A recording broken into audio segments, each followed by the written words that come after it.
Welcome to the Dr. Diane Show, where we explore revolutionary expansion of mind, body, and soul with me, Dr. Diane Hayden. With over 20 years of expertise as a mindset warrior, perspective shifter, and unshakable optimist, I am dedicated to helping you reach your wildest dreams in business, health, performance, and relationships. Learn about the power of thought and how it shapes your life to take risks, change careers, find love, go on adventures, and live passionately with me, Dr. Diane. Get ready for revolutionary ways of thinking, being, and creating an amazing life. The Dr. Diane Show starts now. Hello, everyone. I am Dr. Diane Hayden, and you are listening to the Dr. Diane Show on Transformation Talk Radio. Stay with us for the next hour, where we will explore revolutionary expansion of mind, body, and soul. Each time on the Dr. Diane Show, we have experts from around the country discussing cutting-edge topics on longevity medicine, natural health, mindset, spirituality, and soul purpose to help you shift your perspective and become a mindset warrior like me.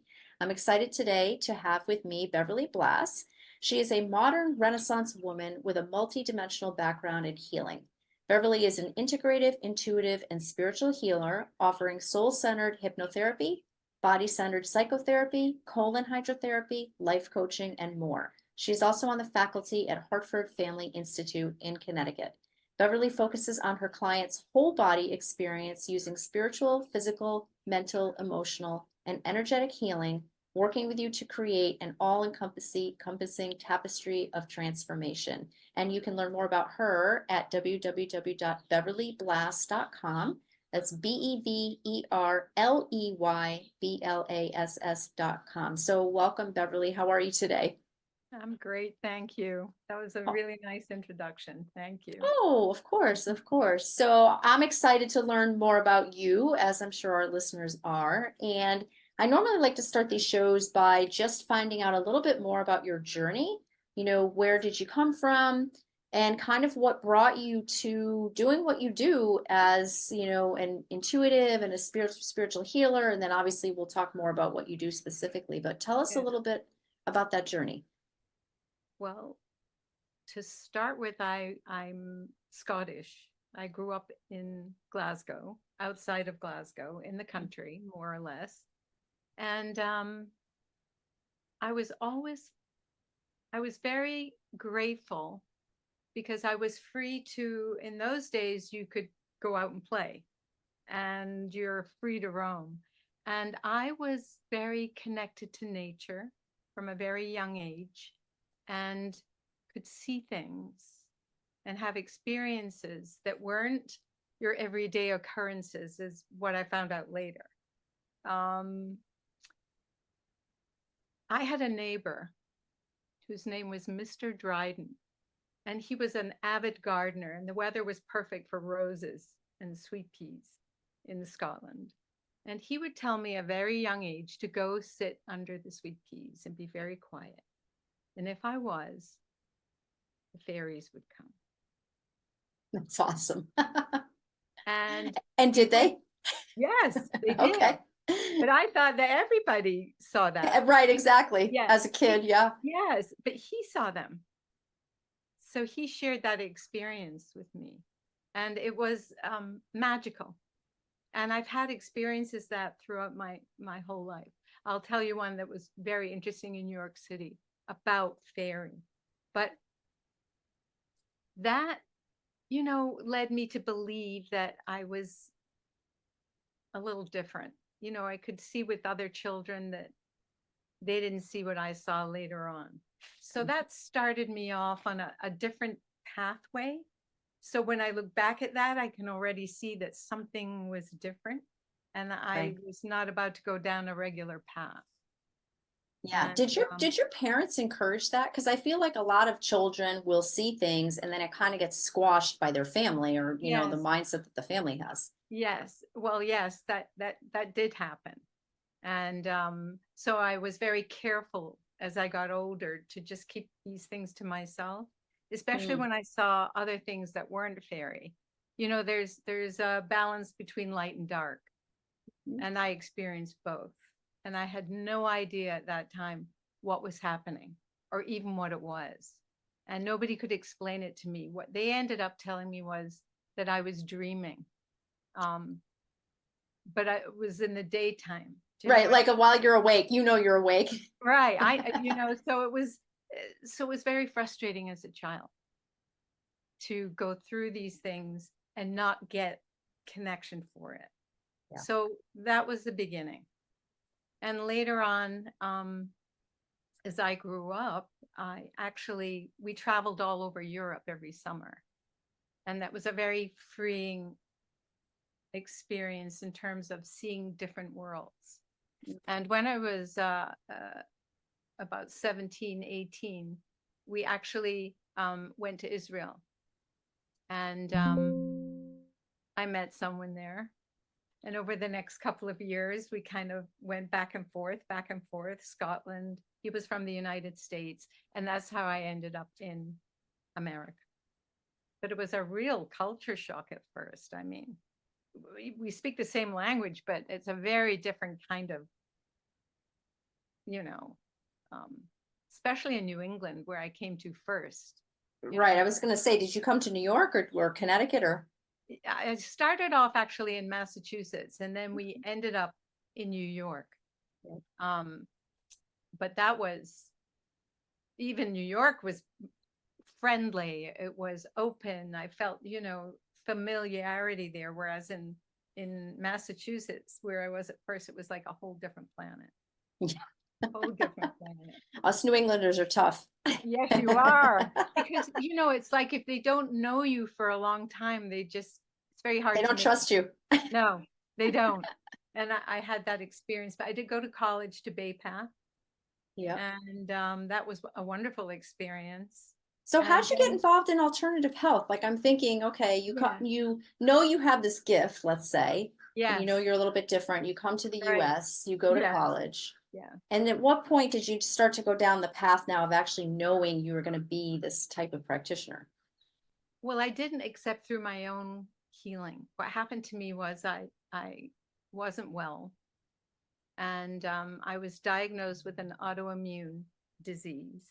And Mm. actually, my brother growing up also had an autoimmune. And I saw what was happening to him in the medical side of things. And so when they told me this, I was like, no, I don't think I want to do that. And they said there was nothing else. And I thought, there has to be. I didn't know what there was. I was in my early 20s. And I ended up in New York doing some research. And I found a doctor there on 42nd Street up in a tower. So it was a little scary. But he was from Europe, a naturopathic doctor, and he was 92 and went to work every day. Oh my gosh, wow. And we sat down and he talked to me and he said, I don't really care what you've got. Just do what I tell you. So he told me to throw everything out, all the food I was eating, and to go buy a juicer. And that I had to come to his office every week and do colon hydrotherapy, hot and cold treatments for the liver, and heat treatments for massage.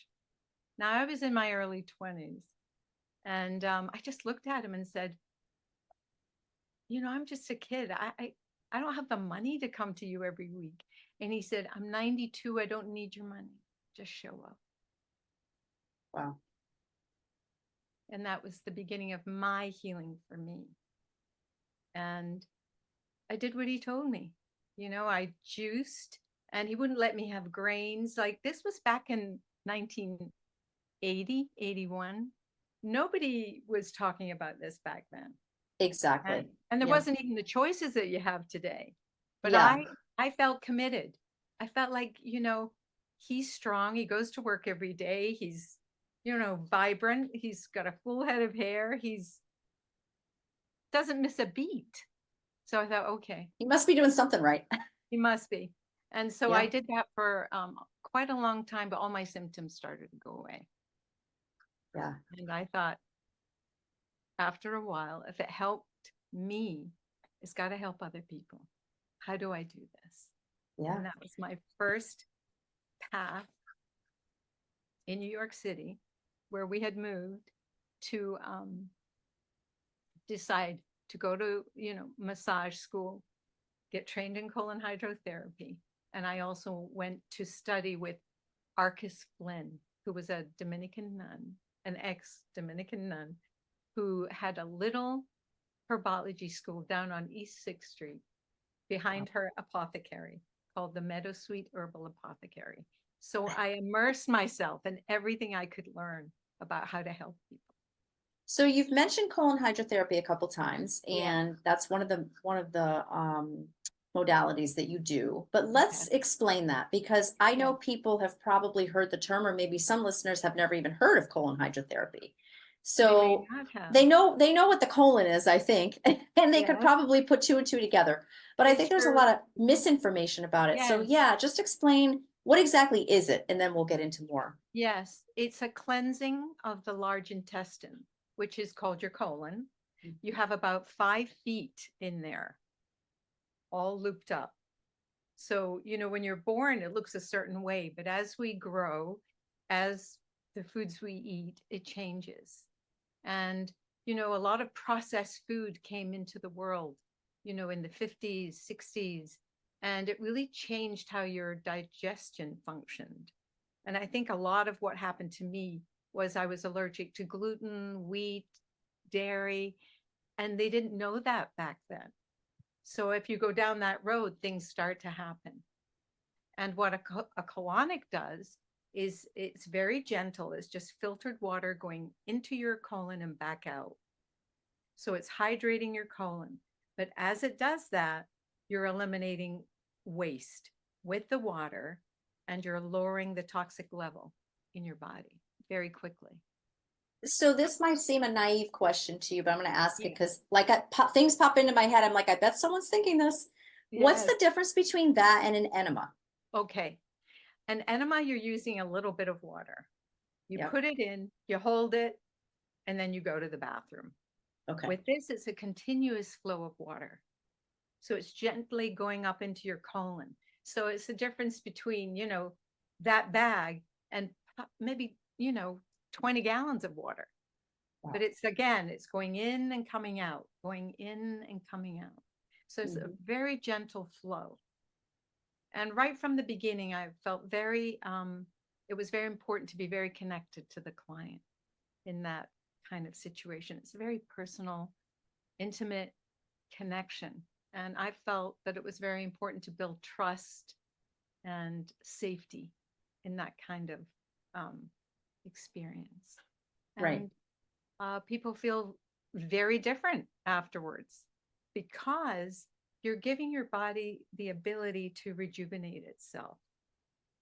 And it takes a few colonics usually to clean out your colon. But once you've done that and you change some other things, it's really helping you empower yourself to take care of yourself so that you can really start to function in the way your body was meant to. So it also is eliminating certain foods that you may be sensitive to. And I'm always very focused on getting people to eat more fiber and greens and, Right. Yeah, you know, diet's got to be huge. A diet's yes, got to be it huge. goes Yep. together. It's, So, it's not the cure, it's a tool right. to Exactly. help you. It's a support system. Well, we've got to take a short break. This has been fascinating. We're going to get into a lot more with you. And you're listening to the Dr. Diane Show with me, Dr. Diane Hayden. When we come back, we'll be talking more with Beverley Blass. Stay tuned. We'll be right back.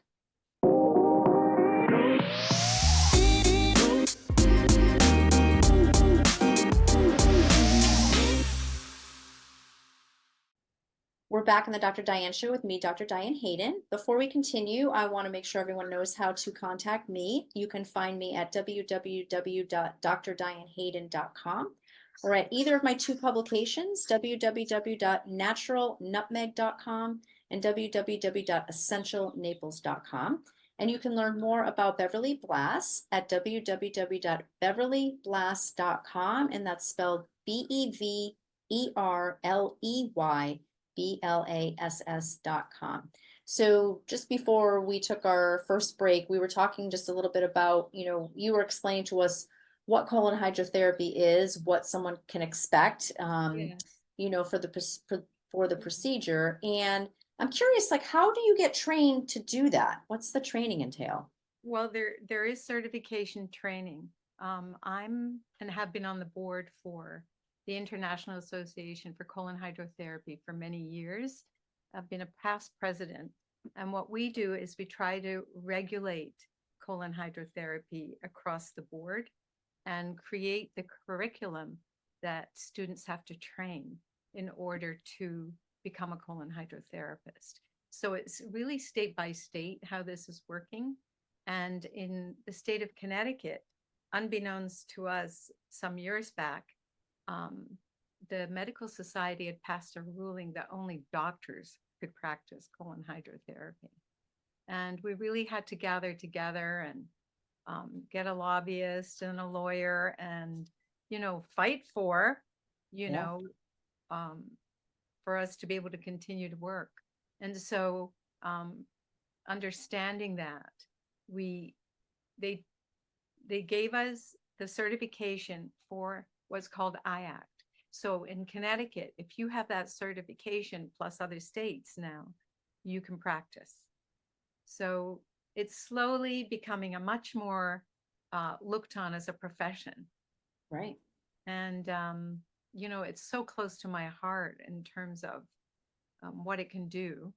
And all over the world, there's colonics going on every single day. Yeah. And it's very low risk. Our insurance is very low for malpractice because Right. we know it's really very, very safe.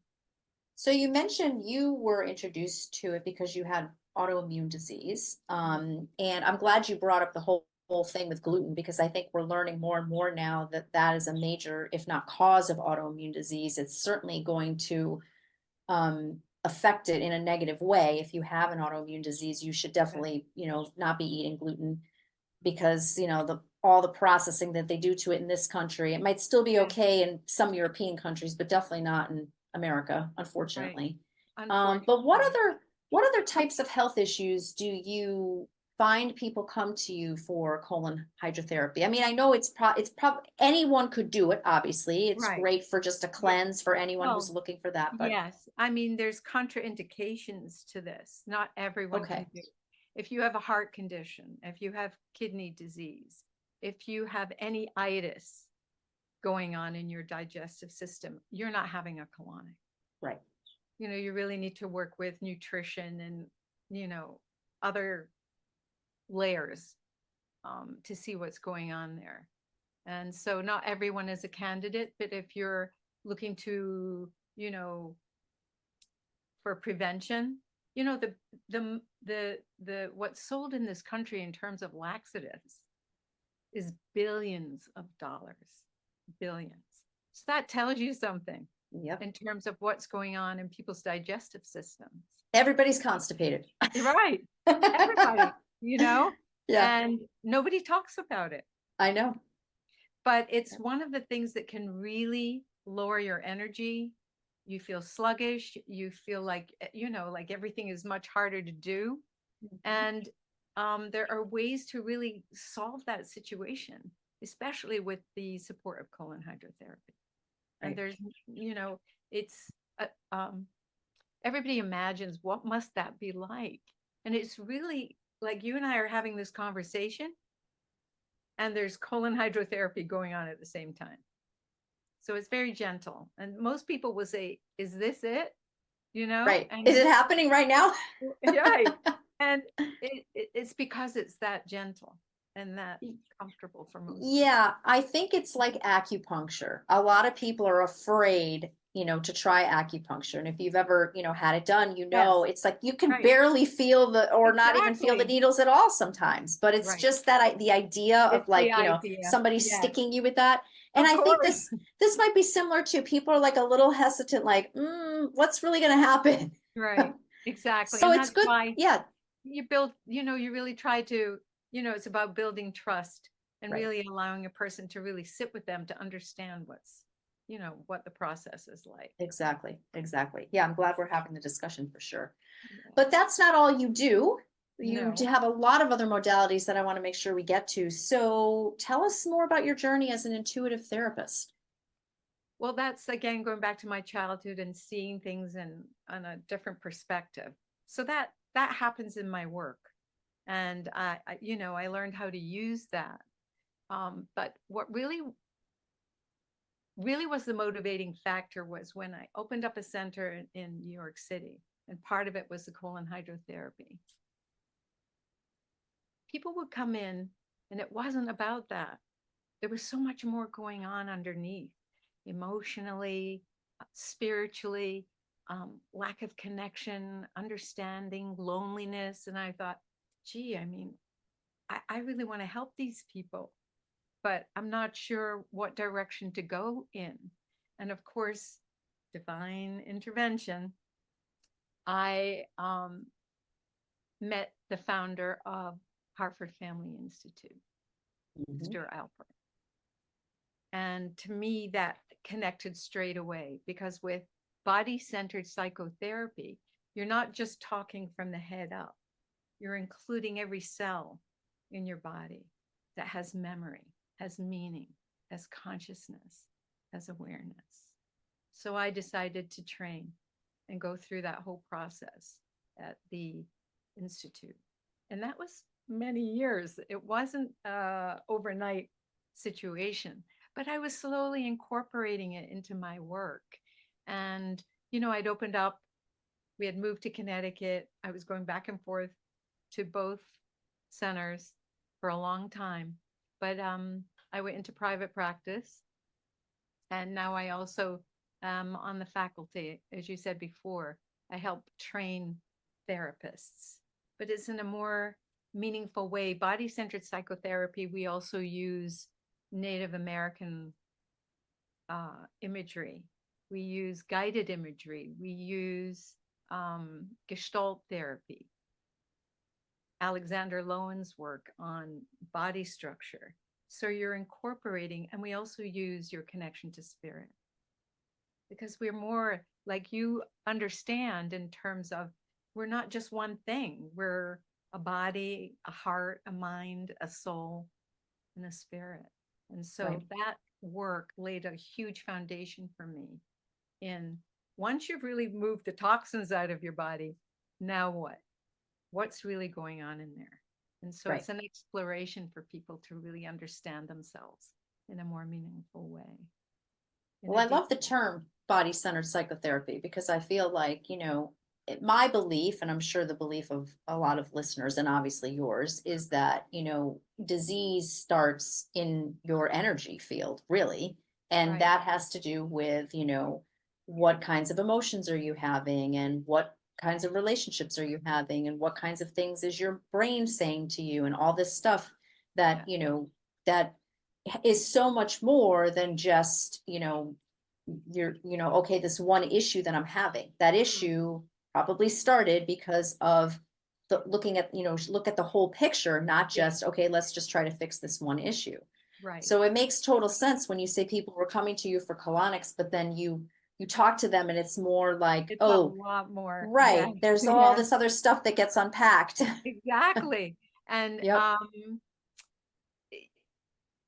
it's really helpful for people to know themselves in a way where, you know, our medical Western philosophy is let's just fix this thing, this symptom, and give you a pill.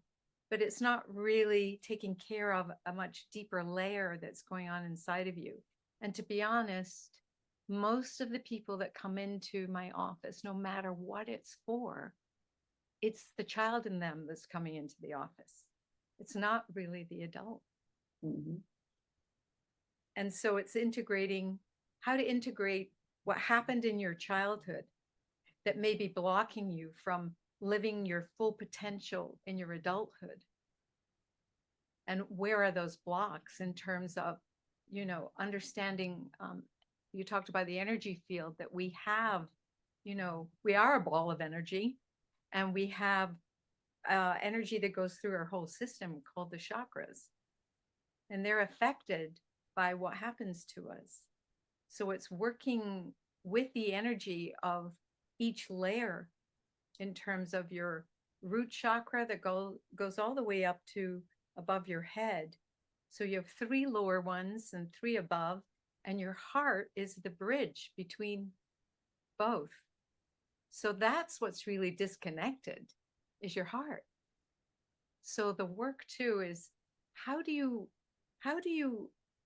bond with a child that's really been ignored in a lot of ways, because we think we do, a lot of us don't even recognize that that child still lives in us, and how to connect with that child and your heart. And that opens up a real expansion in your consciousness and your awareness of how you're living inside yourself. Right. Yeah. And I think it's also important for people to understand or know that, it doesn't mean that you had necessarily even had to have something really super traumatic happen to Oh, you. no, It could no, just be the way that you were raised in a family. absolutely. And where you were in your family and how that affected you. And it's with you're so right about, it doesn't have to be extreme trauma. It can be, we hear all good things, and then that one thing that was said has impact, and then we start to believe that one thing. So Mhm. it's our belief systems that really, are ruling our life in terms of what we think, how we behave, who we are. So it's really unraveling so you can start over of who you were truly meant to be when you were little. Yeah. And Yeah, that's the work. it's fascinating to me. I've done a lot of work around it recently, actually, interestingly Ah, enough. And just obviously with a lot of practitioners that, I work with through my two magazines, but yes, it's very fascinating. And that to think that something, something that could have happened 20, 30 years ago can be energy that's still stuck that needs to be processed some way. So I want to talk more about this. We have to take a quick break. When we sure. come back, we'll be talking more with Beverley Blass, colon hydrotherapist and an intuitive therapist. Stay tuned. We'll be right back.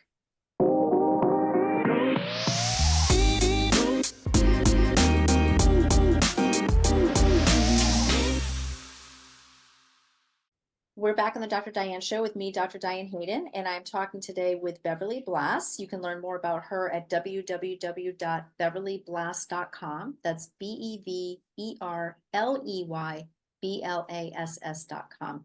And before our last break, we were talking about just how energy can get stuck in the body from a very young age, something that happened to you when you were a child, and it kind of, whatever it was, it doesn't even have to be a really big traumatic event. It could be just something simple that maybe a parent said to you, or a teacher, or even a sibling or a friend or whatever, and it just impacted you in a way that you kind of never got over, but you forget about it. I mean, there's things that, it's funny because I've done, in a lot of work with therapists, there's things that have come up that I thought, oh my gosh, like how did I forget about that? And now I just remember like the situation, like a discussion with a parent or something like that, or something happened on the playground or whatnot where I was kind of bullied. And it's like you kind of pack that stuff away, Sure. and you don't realize that that can, if you don't at some point deal with moving that energy,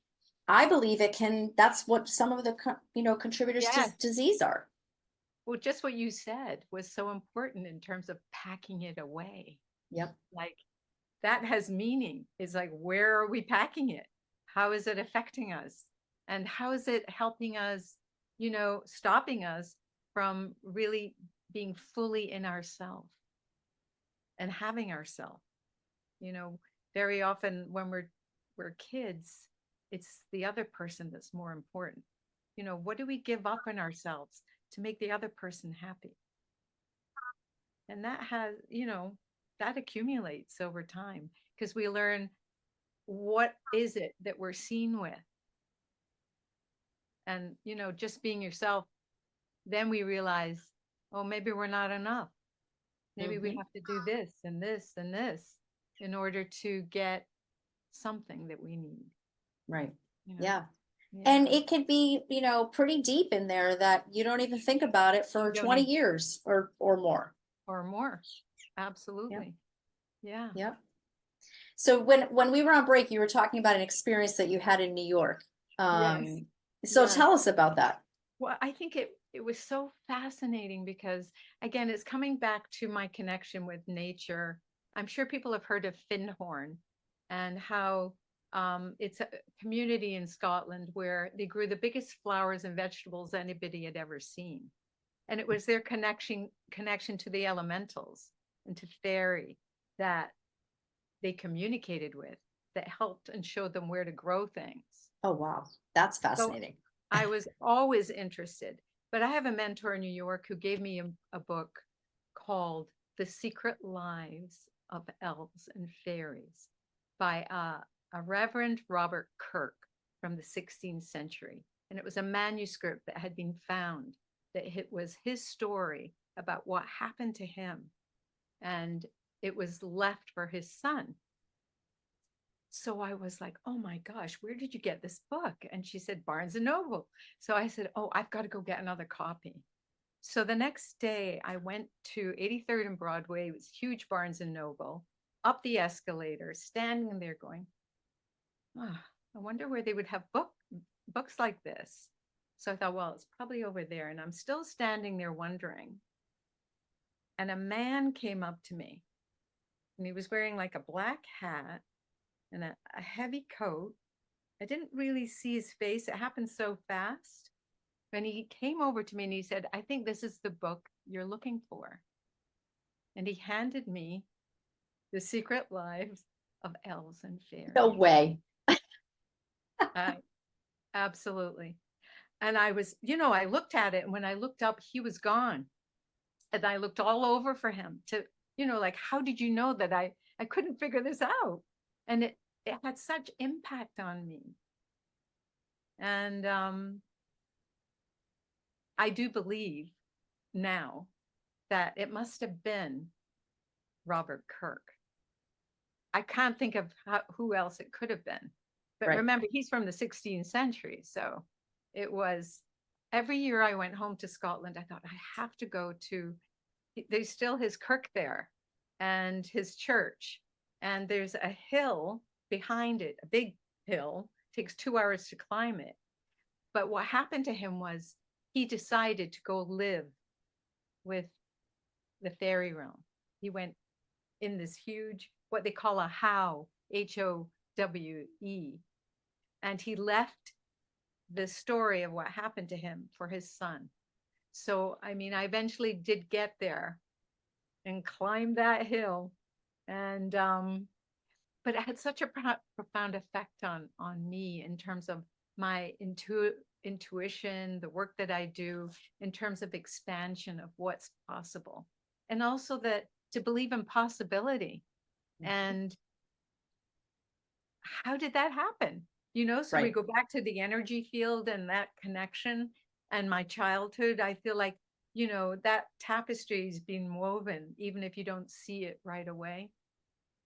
So What's pretty amazing about that story is, I mean, people will say they have visions, they can, mediums and all different types of intuitives can see things, but it's not too often that I hear a story where you were actually given a physical object, right? Like, it's one thing to say, oh, I saw this person or whatever, they were there. No one else saw them, or they're there, then they disappear, whatever that might be. But and I've heard it before it's interesting. I go to a lot of workshops and retreats with Joe Dispenza, and he tells a very similar story about something physical appearing to him. I mean, I've had both happen in my life where it was a physical experience where, and I had to choose between light or dark in my teenage years. And I didn't even understand how that happened. It was not a good experience. But this one was so healing for me in terms of, yes, there is a multi-dimensional experience that can happen. We are not just this, we're 99.9% empty space. So, but we appear to be solid. Right. And that's, we're going into the quantum field when we get into this conversation in terms of you can be in two places at one time. What is time? How does it unfold? there's so much to this in terms of also understanding who we are. And that's really part of the work that I love to do with people in terms of allowing them to open up to possibility and Yeah. the field of energy that they are. Yeah. So there's also something you do called soul-centered hypnotherapy. Tell us a little bit about that. Yes. Hypnotherapy, there's images of being in people on stage and doing that kind of hypnotherapy. This is a very, very structured, deep process that Dr. Tom Zinzer has done for 30 years, many, many years. And he's written books about what he's put together over the years. And what happened to him was he was a straight clinical psychologist, and someone in his office, he was having trouble with a client, and he was, discussing it with other psychologists, and she overheard him. And I think she said, I used to do something called automatic writing. Would you be interested in doing a session to see if we could see what we could do to help the client? And he was interested, and they sat together. This channel comes through her called Gerod, Gerod, collective spirit, never embodied in the physical, but understands it's, everything. And so that was the first session. And then he went back and said, do you think we could do another session on this client? So this lasted over 15 years. Wow. Where Jared could see what was going on with the client, even though the client wasn't there. And what was happening in the inner worlds for people. So that Dr. Zinzer was, again, he didn't understand a lot of this in the beginning. It was so far from his reality.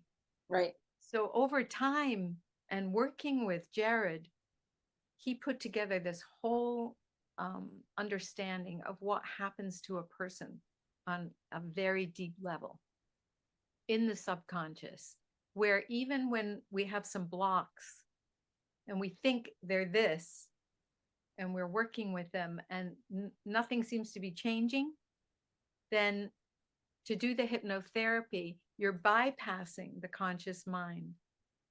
And in that world, he discovered with Jared teaching him and understanding that you can have attachments that you don't even know are there in terms of an earthbound spirit, a created entity, what we would call shadow being or jinn, that in your energy field, somehow they got attached.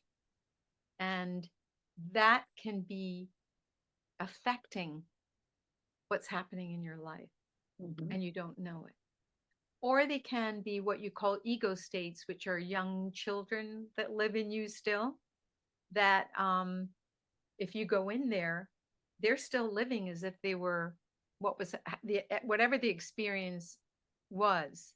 So you're able to bring all of that forward to communicate with them, and either offer what Dr. Zinzer works with is your higher self and the light, and that you're bringing more light into those areas inside of you that were perhaps not able to understand what the light is, or even understand what spirit is,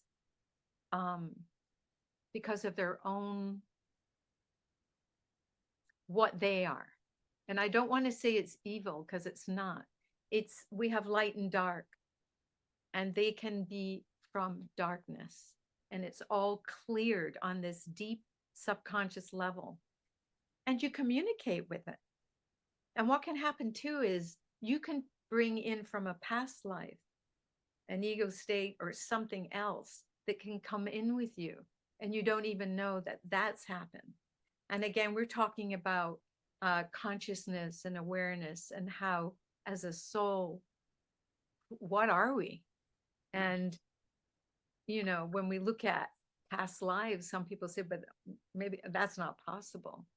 But from my own experience doing this kind of hypnotherapy and studying it and seeing what happens with other clients, it's very real, Right.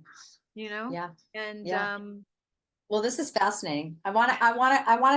We're going to stay on the subject. We got to take a short break. You're listening to the Dr. Diane Show with me, Dr. Diane Hayden. When we come back, we'll explore more with Beverley Blass. Stay tuned. We'll be right back.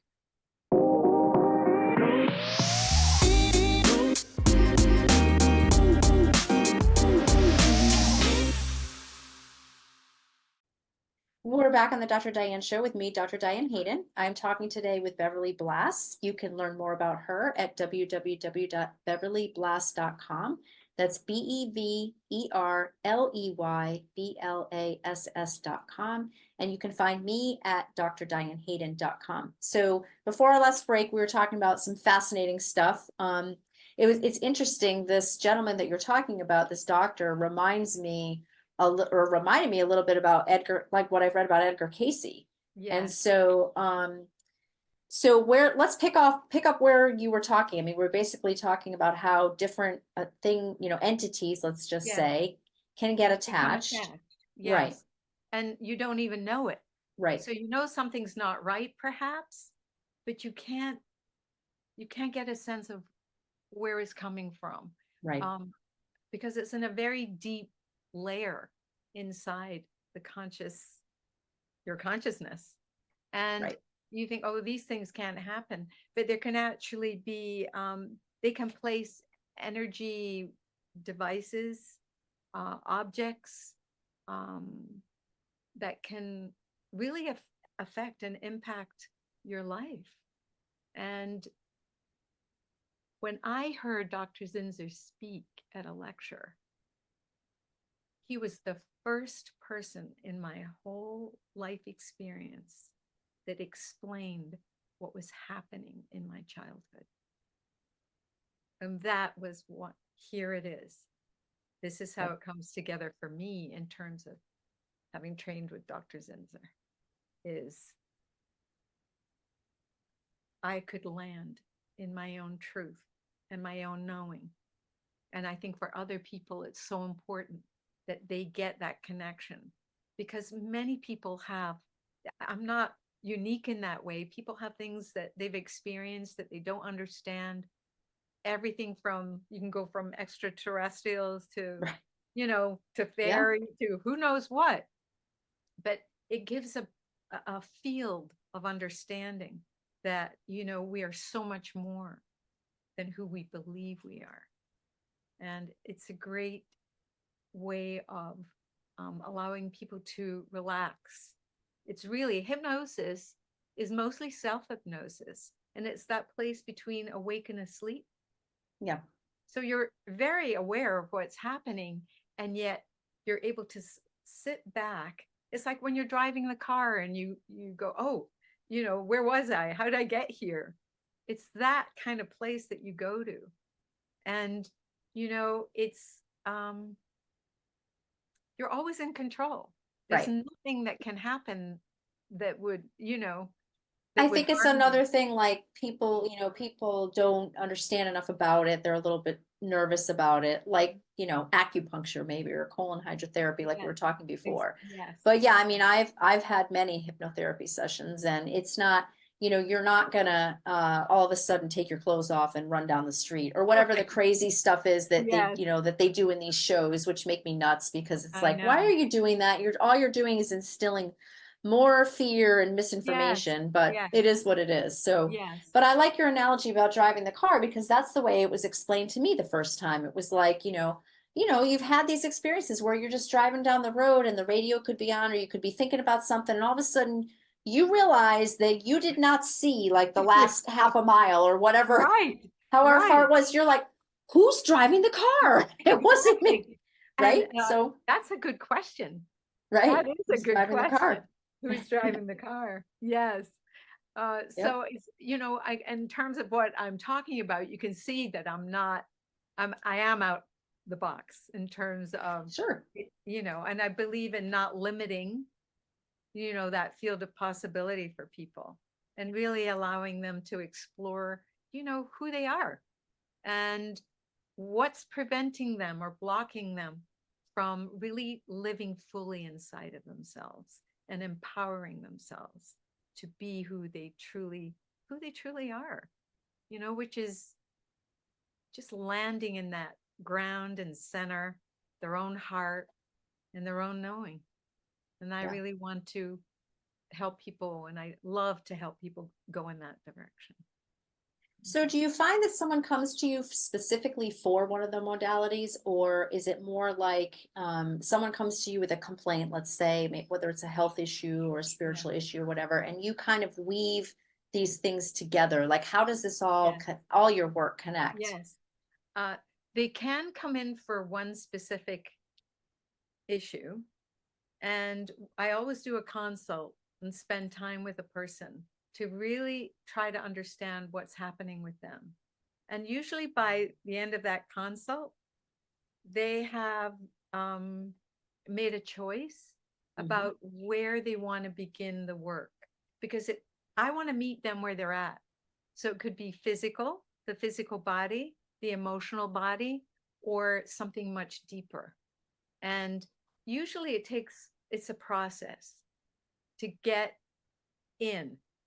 And however that is to happen, to help the person feel safe and comfortable, that's what we do.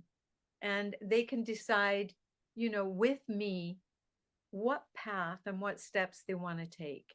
And because it's not an overnight thing, it's really a process.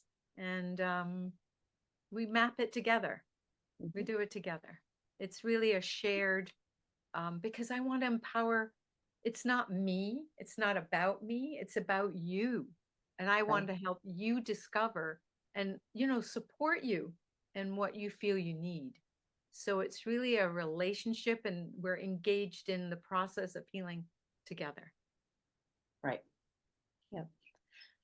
So what is your understanding today about how you specifically help clients? Well, we're an energy ball. We're a mind, body, spirit.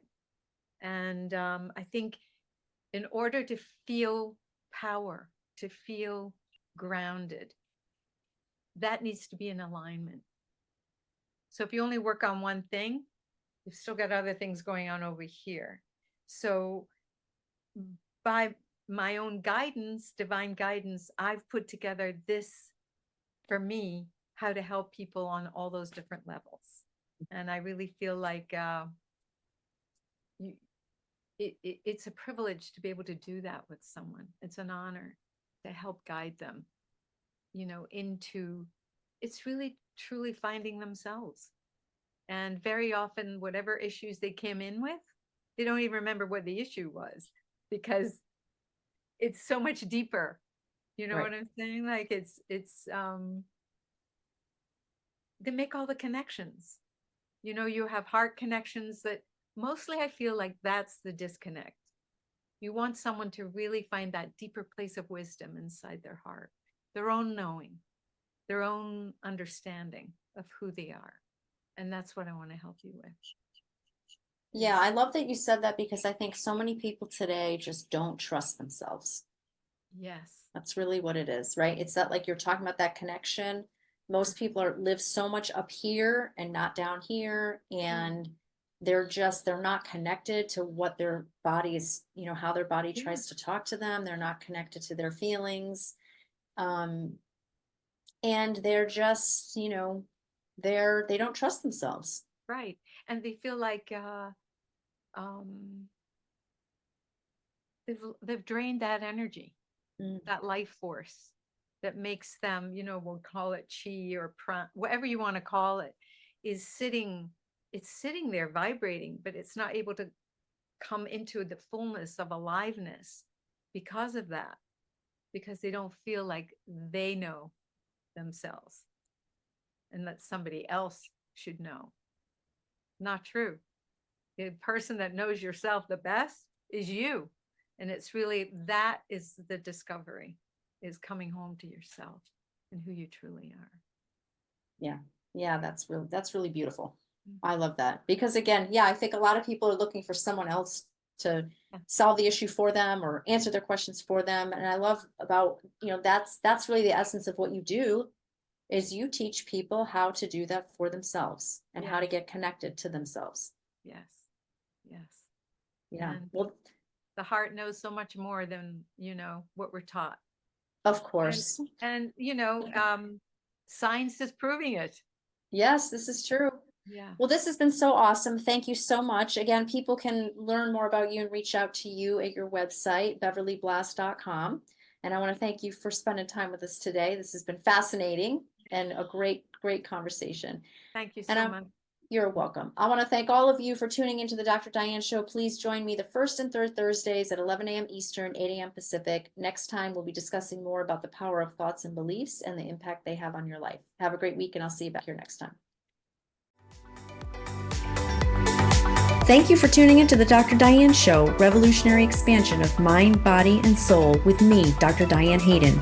Tune in every Thursday at 8 a.m. Pacific, 11 a.m. Eastern on transformationtalkradio.com. Center your thoughts on what you want and shut the door on every suggestion of fear, worry, or lack from your own consciousness or the consciousness around you. Once you master that, everything is possible. To learn more about me, Dr. Diane, and receive a free digital subscription of my magazine, visit naturalnutmeg.com.